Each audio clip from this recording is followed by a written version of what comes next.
Armando and Simeon. This podcast is going to be a little more spookier. Oh, we're going to talk about our past experiences with some unknown circumstances and paranormal entities. Nah, just overall, just scary experiences that me and Armando went through. Yeah. Over the years.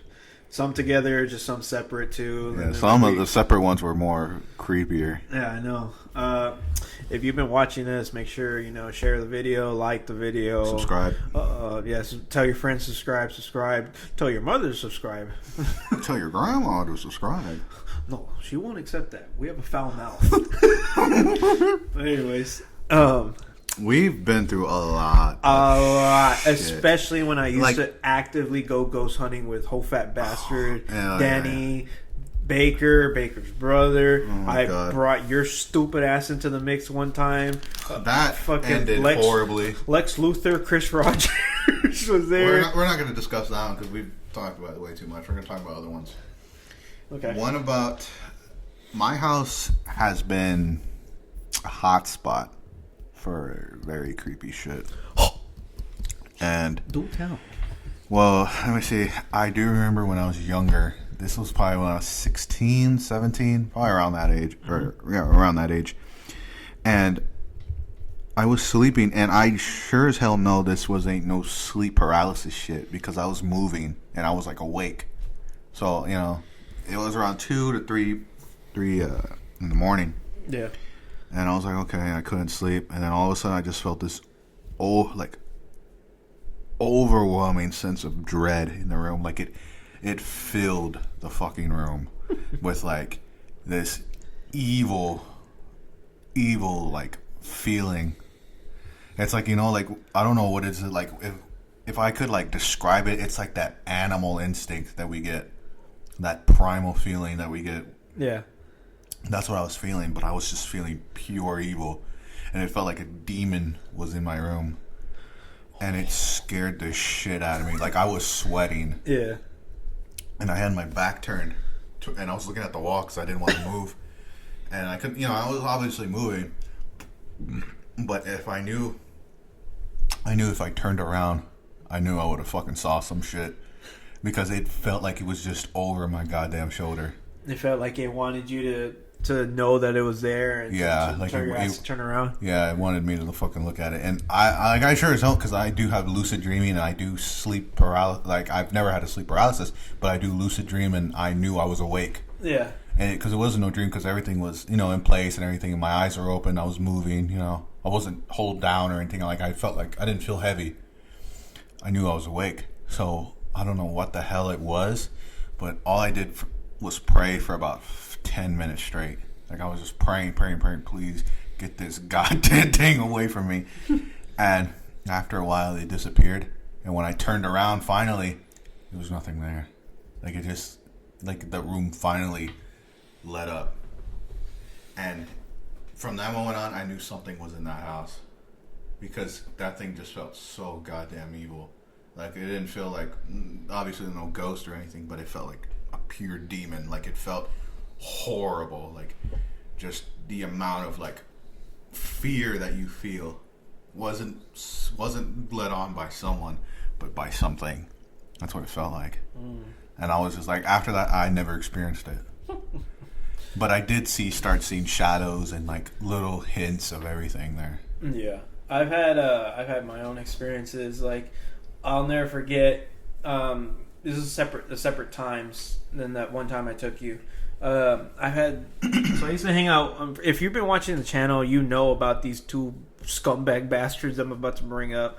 They were part of the video we made called abusive relationship, fake friends. You'll know about the stories that I've told about these guys. Yeah. Well, I used to be friends with them, and we used to go ghost hunting. Yeah. There's a couple of places. I'll actually tell the places because they're well-known haunted places. Yeah. And that's going to be in one night. Oh, are you talking about that possession thing? I'll talk about that one, but I'll talk about a few more. Okay. In one night, we went to 3 haunted locations at like witching hour, like 12 in the morning, and we didn't stop until like 5 a.m. Yeah. And then we're like, dude, fuck this. Let's just go home. The last one. Because the last one, everything kicked off. Which one was this one? This is the day that Daniel had his possession thing. Episode, whatever. Whatever the hell it was. Yeah. And whole fat bastard was like freaking out. Baker was there with his brother. So it was 5 of us. And the first place we went to go hit up was... oh, God, what was it? We went to go hit up... Didn't y'all go to Donkey Lady Bridge? That was the second one. Then the train. The train tracks. The train tracks. Y'all fucking got on the train and then y'all was stuck. Well, the first one. So the first one was Comanche Lookout Point. That's right off 1604 and Judson. I thought it was the last one. No, that's the first one. That was the first one? The train tracks. This was made a stop. Yeah. But and then didn't something chase y'all in the Lady Bridge, Donkey Lady Bridge? So that's the craziest part, man. God damn this wire. I'll go in order because this is a really interesting story, and it to this day I'm like, it makes me realize that when you go through things like this, you really need to question, like, damn, dude, did I really just experience that, or was it all in my mind? Yeah. But if everybody else around me is experiencing it too, is it all in our minds? Yeah. You know what I'm saying? Yeah. You gotta think about it always like that. If it's in your mind and you're the only one experiencing it, plausible it's just in your mind.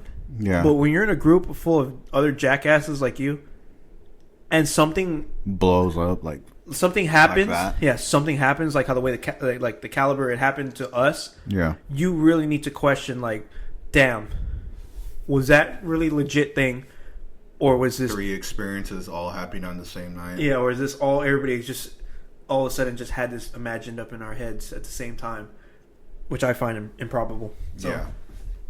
The first one was Comanche Lookout Point. Okay. It's right off 1604 and Judson Road. Went there, of course. Hours of darkness when I'm supposed to be there. And so we're there, right? And we sneak in. We had just got done going to Walmart right off of Austin. Mind you, y'all got fresh equipment. Yep. We went to Walmart on Austin Highway. Walkie-talkies. Everything Walkie-talkies, flashlights, you name it, man. We bought it. Brand new.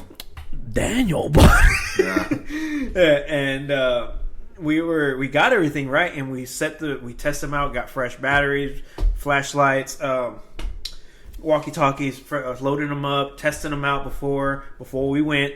And like, yeah, these things work. We know because we had one person sit on the other side of the parking lot and the other one sit on the very big beginning of it, and they were working fine, dude. Yeah. And I'm like, cool. And then I think I was driving with Baker, and Whole Fat Bastard and Daniel were driving in the other car, and we're driving, dude, and we're still able to keep communication with each other. Yeah. So by the time we get there, right, it's fucking dark as shit. Yeah. Literally witching hour. So it was like 12 a.m. in the morning, 11, 12.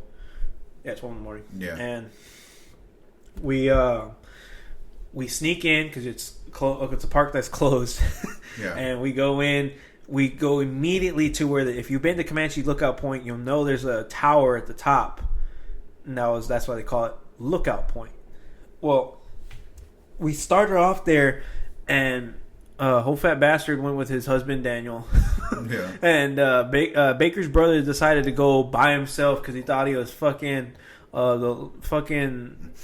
He's a Navy SEAL. Yeah, Navy SEAL, Liam Neeson, whatever the fuck you want to call it. And I went with Baker. Well, me and Baker went off into this one part of the corner of the woods. Oh shit! That we never explored, mind you. Never went to this park during the day. Fuck, I'm just experiencing this through the nighttime. Yeah. So the radios, right, working fine. We had code names. Jose had Teddy Bear. Yeah. I forgot what the hell Baker. They called him Diesel Liesel because he always drove a truck that was a diesel engine. So Diesel Liesel.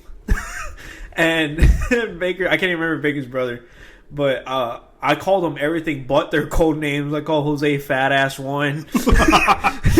This is Trucker number 2 or some dumb shit, and Pussy 1, which is Baker's brother, because he ended up chickening out and finding Jose and Daniel and was walking with them, but I was walking with Baker, and we had mind you, everything's fresh, batteries, walkie-talkie. Yeah, we're going to this one part of the woods that I've never fucking seen in my life, and the branches are above us, coming down and they look like fingers, yeah, reaching down. and we're walking, right? Everything's nonchalant for about maybe, I want to say, 4 to 6 minutes in. After that, though, something went off to our right-hand side. We turn to the right, and we hear what sounds like footsteps. Somebody just flat out just walking. And we're like, what the hell is that? We're looking. We know it's coming from our right, and we cannot see anything.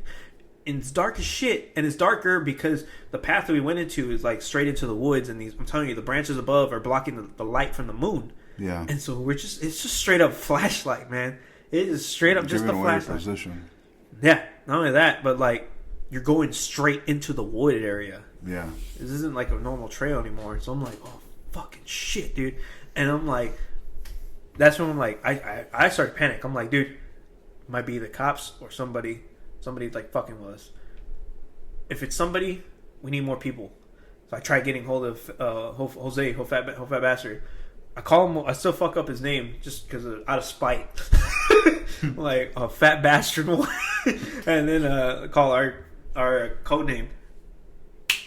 Right then and there, as I'm trying to hear him back, it goes full white noise. Just, and it sounded like it wasn't like just, it was like it was flipping through channels. And I'm flashing now. Now the light, I'm holding, what was I fucking holding? I was holding the walkie-talkie at first. And I'm having it like, what the fuck? And so Baker turns his light away from wherever the hell that noise is coming from. And we're both looking down at the walkie-talkie. And sure enough, dude, it's just flipping through channels all by itself. And I'm like, what the fuck is going on?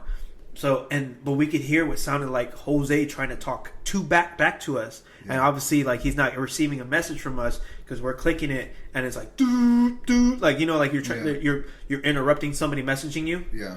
It sounded like that the entire time. We're not even getting a signal back. Like, or we're not getting a proper signal back, and we can't even send a signal to. So I'm like, what the fuck? And I let Baker hand over the thing to Baker, and then I grab the flashlight. Yeah. He takes out the batteries, puts them on. We already decided what frequency we're going to be on. We weren't going to change it no matter what. Yeah. Stay on this specific frequency, and that's it. That's end the story. No more discussions about that. Take out the batteries, and then we hear a branch snap, and I'm like, oh shit. So I flash the flashlight up, and I still cannot see anything. Baker took out the batteries, put them back in, and it's still, when he turned it back on, it went through white noise again. I'm like, what the and I told Baker, I'm like, dude, we gotta move. We gotta just move. We didn't go back, though. We just kept going forward. Yeah. And this thing's towards our right. And I'm telling Baker, I'm like, dude, whatever it is, it's something that belongs in the woods. And it's going to follow us. And I told him while I'm shining, because now I have the flashlight shining. Yeah. And Baker's holding the mic or the radio, and he's trying to get in contact the entire time, trying to get in contact with Jose. And there was points where it stopped going white noise, but Jose came back and groggled, like undecipherable, could not understand him. Then we were able to send it again, you're coming in broken. Send it again, you're coming in broken. And it just sounded like utter shit. Like you would, and mind you, nothing was wrong with the fucking radios before we tested them out to make sure. And now all of a sudden there's a problem. Yeah.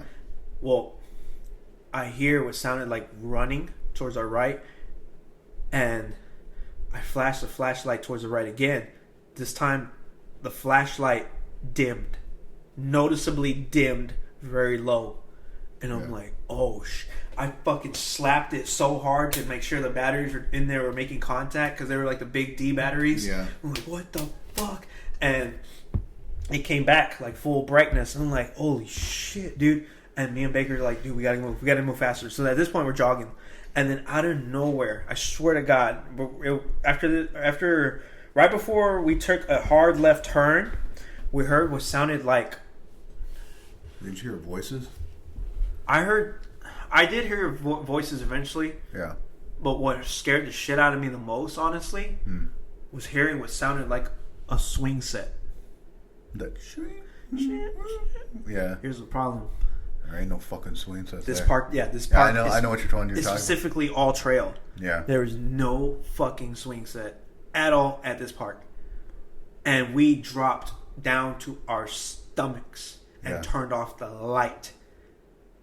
And we're just laying there, dude. Me and Baker like, dude. I'm like whispering because we're like laying like so close to each other, dude. Like just freaking the fuck out. I'm like, dude. He's like, yeah, what's going on, Mondo? Because country and shit. I'm like, we're gonna need to run, dude. And he's like, fuck yeah. So immediately, I'm oh my fucking god, dude. On the count of 3. 3. Dude, we fucking bolted because that swing set sounded like it was swinging, right? but it's only getting closer. That's another problem. I'm like, dude, what in the fuck? Like, What type of swing set gets closer? the fucking swing set moves closer. So we ran, dude, and we heard what sounded like people. Now, when they were on our right, they sounded like they were behind us, running after us. Fuck no, dude. And I'll never forget, dude, looking back and seeing what looked like the shadow of a person a good distance away running towards us from behind. And I told Baker, run! I screamed, dude, run! Like if you were looking for somebody trying to... Dude, me and you, I would have gone through trees. Dude. We ran, dude, and I never forget, we ended up back to our starting point. Not at the point where we split up, but our starting point. Yeah. And then we stopped, and I turned that fucking light around, and I flashed it back to where the fuck that thing was chasing us. Nothing. There was no more. There was not even running sounds anymore behind us. And this is not even done. Not even yet. I'm telling you, this is the first place we hit up, Comanche Lookout Point. Yeah. And going to the radio. No, the radio comes back, dude. Where y'all at? No. It's just Jose. At first, it was like, out. I'm like, say again. I grab it. Meet us at the tower. Okay. That's all I said. I didn't even say over. None of that shit. I'm like, okay. And then we go straight up to the tower. We know exactly where to go now to get to the tower. We didn't know what the fuck. Y'all gotta fucking book it. We did. We were booking it. We climbed up a side. We like took a shortcut to climb up the side of it. Yeah. And we met him. And we were freaking the fuck out. We were telling Jose and Daniel, I'm like, dude, we saw this X, Y, and Z. This is what happened when we were trying to contact you over the radio. And Jose and Daniel said that there was something following them too. Yeah. In the wooded area. It would not reveal itself, but there was something there breaking branches and walking, crunching leaves and shit. Same fucking noise, same type of foot stomps and shit. And right as we're discussing this shit, dude, I don't know. I want to say it was Baker's brother, his little brother. Yeah. Turned around and said, dude, what the fuck is that? Mind you, we're at an area right near the tower, and there's no trees to brush down or block out the moonlight. So there was somebody there. We were standing right. There was the towers to our left, and then to the right. I want to say to the right. Doesn't it go downhill too? It goes downhill everywhere. Yeah. But if you're standing where I'm telling you, the tower will be immediately to your right. There's going to be a fountain station, like a water fountain station to your right. Yeah. And straight ahead, like literally straight ahead, there's like a huge shrub area. Really thick vegetation of shrub. Yeah. There was this dark entity, this dark shadow, being a person. It was the outline of a person. Yeah. That started in a crouching position and stood. It stood at least over like 6 something, almost 7 feet tall. Yeah. It was a huge humanoid black figure, and it had like obviously like an outlining shape of what humans should look like, but it was so fucking dark that it shouldn't have. If you were trying to justify this, this is what I'm talking about. Like when you see shit, you need to question whether your mind's seeing it or you really seeing it. Yeah. Is your mind playing a trick on you? Yeah. When you have every asshole around you seeing the exact same thing, it gets a little harder to be like, yeah, bro, it's all in my head. It gets harder to fucking justify that shit unless you're full on Alexi level. Yeah. Yeah, bro.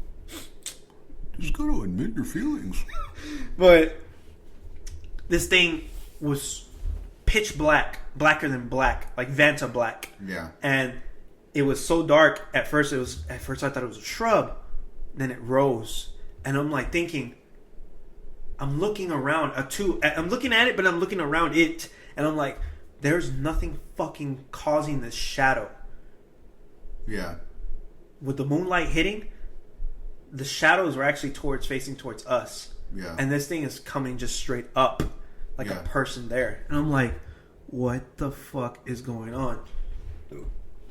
Jose grabbed a rock. Yeah. And threw it angrily at this thing. And like he was like sizing it up. Yeah. Because I don't know if it was a person. It obviously wasn't, because when he threw it, the damn rock went through what that fucking thing was and ended up literally flying through it and ended up behind it. Yeah. And Jose like fucking just like squaring up on him, dude. And Jose moves up. I'm like, I see Baker. I see his brother move up. I see Daniel. I'm like, oh, shit, dude, I ain't gonna stay back here. I'm gonna move up too. So we all move up, and then we got like pretty damn close to it, dude. And it was, I want to say we're at least about 20 feet away. Yeah. 20 feet. That's so damn close, honestly. Yeah. Out of nowhere, Daniel screams and drops to the ground. Ah! Just screaming, dude. And I'm like, what the fuck? So we all turn around and look at Daniel, and he's like screaming and like twitching and like just like this, like when you're curling your back. Like he was down on the ground and just screaming, my back, it's on fire, my back, make it stop, my back. And we're like, what the fuck? So Baker's brother lifts up his shirt. Jose fucking like almost damn near try to rip off his shirt. And then we're looking, dude, and at first we can't see anything. We're like, what the fuck are you talking about? He's like, dude, it burns towards the bottom, it burns. And then like I flash a light finally, because these fucking idiots, fucking 4 of us can't figure it out, just flash a light. So I flash a light on it, dude, and there's 3 fucking claw marks. All red. And the area was looking a little hot red too. Yeah. Like I didn't touch it, but like an infection. Kinda. Like I know what I saw. It was like red area. Yeah. And Daniel's like, light skin, like right around my complexion, and he had 3 claw marks or marks in the back, and that's supposed to signify, what would you say it like? A demon. A demon, like mocking the Holy Trinity. That's what it is. And when that happened, dude, I was freaking the fuck out. Yeah. I was thinking, I'm like, dude, one of my friends just got attacked. Yeah. And all of us saw this thing, and we have no idea what the hell it was. And our friend's down on the ground, and I looked back up. While everybody, I had the flashlight flash on his back, but I looked up back to where the fucking that thing was. Yeah. Gone. Yeah. No longer there. And I'm like, what in the fuck, dude? I said something. I spoke up. I was like, dude, it's not there. And everybody turned around, and then I'm like, dude, we gotta get out of here. So we picked up Daniel, right? And as we picked him up, we realized that this man was no longer capable of walking himself out. Yeah. He was no longer with us. Like he wasn't there. Like it felt like it was not even Daniel. It felt like something had a hold of him. Yeah. And he was resisting us, fighting against us, telling us to fuck off. Yeah. Yeah. And I'm like, dude. And then like I'm trying to fucking like. I wasn't here in the States, right? No. I told you about this incident afterwards. Yeah. I kind of wish you were there. Shitting yourself, dude. Dude, because you were like, dude, shut the. That was the first fucking. That was one night in the very first place we hit up. First hour. And yeah, it basically took an hour to just get it done with that whole incident. And so then after this, we get back to D. Liesel's truck, or Baker's truck. We used to call him D. Liesel. And we get back into D. Liesel's truck and drive past. We get out of there, and mind you, the whole time Daniel's resisting. Jose's praying a prayer. Yeah. The entire way we're getting out. And I'm holding on to Daniel's right arm, his entire right body. Baker's on his left, while like kind of like almost like a restraint hold. And we're pulling him and pushing him to get him out of there. And we get him into the truck. We push him in. Drove the hell out of there. D. Liesel pulls us out. We go down FM 78 back onto not 1604, but the other highway. I think it was 410. Yeah, It's 410. But and then when we passed the intersection of shit, what the hell? I can't even remember what the fuck it's called, dude. Just past that. We got past the park, and Daniel all of a sudden, it was like that, and it was like, dude, why are we in the truck? Yeah. And I'm like, are you fucking serious right now? Yeah. Oh shit. I'm like, oh my god, dude, no fucking way. And then like Daly's, are you ever going to psychotic? I have to help me out. And Jose's like, dude, Jose was like silent. Like Jose almost didn't know what the fuck to say. Yeah. Like he was speechless. Yeah.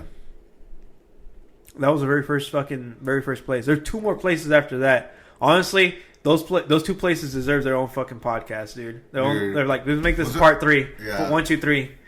But this is part 1 of like the night. The 3-part night. The 3-part night that all happened in one night. The night of hell is what I used to call it. Yeah. Dude, overall, like, when we experience shit, dude, me and you have experienced so much bullshit. Especially, not recently, but, like, you know, when I first arrived, you know, some shit went down, you know. Yeah. Just little instances. And overall, it's like when you can't explain something logically, scientifically, and other people see it, and you kind of question literally everything. Because I'll even in my own house, dude, I'll start seeing like shadows, like somebody passed by me. I'm like, what the fuck was that? And I used to remember walking past the front room, going into the back room, and I would see like there was somebody, like a shadow sitting on the couch, and I would have to take a double look too, just to make sure I didn't see anything, and there would be nothing there. And I know, like, I'm catching shit just right away. Even my sister and the kids, they'll start seeing shit because fucking idiot. No, even the kids, they were waiting outside the door for my sister. She was getting out of the shower and they were about to go eat somewhere, and then all of a sudden, her door, the master bedroom, opens by itself. And this is when I broke the door, remember? Yeah. So you have to go like this and then push out. So something with force opened it, and both of the kids were like, well, they were like, open the fucking door! Open this door! I know, dude. And then, dude, it was just like that, dude. Just little shit. Like, even, like, doors will start opening by themselves. Like, I think it was recently, too. Or not recently, but, like, I think I told you that I was at the house by myself, and all of a sudden I just hear a door open. And I'm like, I look over, I'm like... Who's there? I know, I was like, what the fuck was that? Like, just little instances, like, I'll hear that. I'll hear, like, a door open, or somebody, like, walking. Or, like, a knock. Like, a real silent one, like that. And I'm like, oh my fucking... I don't like hearing shit like that. And dude, just overall, I think the worst one that I remember experiences was with my mother. Because my mom does not like scary shit at all. And this was in Arizona. This is the one where I told you I saw that fucking Wendigo thing. This is that bullshit. Oh my god, dude. And I remember I remember hearing my mom go, Simeon. And she doesn't do that, you know, she doesn't freak out, or, you know, like, she doesn't get not scared, but she doesn't like scary shit. Yeah. She goes, Simeon, come here. And I'm like, okay, what is it, Mom? And she goes, I saw a little child at the end of my bed. And I'm like, my heart kind of like went like, oh shit. And dude, and I'm expecting to see some fucking grudge under the damn bed, like a child. You lift the whole bed with one arm. Dude, I was kind of like, I stood like this, like I put my hand back or my head back all the way, try to look under the fucking the bed, and then I don't see anything. And then I'm thinking it's the cat or some shit, because, you know, like, she'll sometimes go up but look only. So that's what I was thinking it was. But just her saying that shit, because she never does that. She doesn't scare me, but, you know, she doesn't fuck around like that. You know? Yeah. So I'm like, okay, whatever. And then her just saying that, I saw a little child at the end of my bed. Dude, my God, I was like, fuck. You're on your own. Dude. And that Wendigo shit, dude, that shit haunted me for a while. Because check this out, okay? That's because you're actually Native American. I'm Native American, so I see some of this shit. And not Armenian. Shut up! No, but overall, like, this was this is how my apartment's set up. So my apartment is set up on this golf course. Yeah. My apartment, and there's a gate, separating, the apartment to the golf course. And so, but the golf course goes straight out into the mountains. Yeah. So it's like that mountain, or the apartment complex, you look out straight in the golf course and you can see for miles. And then you see the mountains. And then this is with the night. There was a full moon, let alone that. And I was on the phone with your ass. And so I was like, oh, okay, yeah. And you were on the phone with me. And so I was like, okay, talking. All of a sudden, something caught my attention because my blinds were open. And it was straight out into the fucking golf course. And I'm like, dude, what the fuck is that? And I see this animal. I don't know what the fuck it was. It looked like a big-ass coyote or wolf or something. And I just look at it, it started to look like it was cracking its back. Like it's like doing that weird shoulder blade thing. Yeah. And then all of a sudden, I see this son of a bitch go on its hind legs. And then kind of start walking like a person. What the fuck? Just like doing that weird motion. You know how like some dogs, they'll stand up on their hind legs? Uh-huh. Like that. But it started walking like a man. And then all of a sudden, I just see it disappear between the big pine trees that we have there. Yeah. And I'm like, I closed my blinds and I'm like, and that's when I went silent with you. Yeah. And I'm like, what the fuck was that? Because overall, I think that was the first time I experienced something with Native American and shit like that. They're coming after you. Yes, but dude, I was just seeing that. And because you can tell, like, you can see the outline and shit. And it wasn't too dark. So you could see a little bit. Yeah. And just me seeing that, and I was like, oh my fucking, like my gut dropped, like that shit. And I'm like, oh fuck, I locked the doors and shit. Dude, just overall, it's a big place, Arizona, and like, you're going to see shit, but dude, you never think you would see something like that. Something so abnormal. To see an animal do that. Fucking Wendigo. Yeah, so. Well, that's going to close it. We're going to do a part 2 later on. And eventually a part 3. And a part 3. If y'all like this video, please like and subscribe. But overall, just give us some good feedback, maybe some ghost stories in the comments down below. Yeah, tell us what you've experienced. And then we'll probably post it in the next video. All right. Have a great one.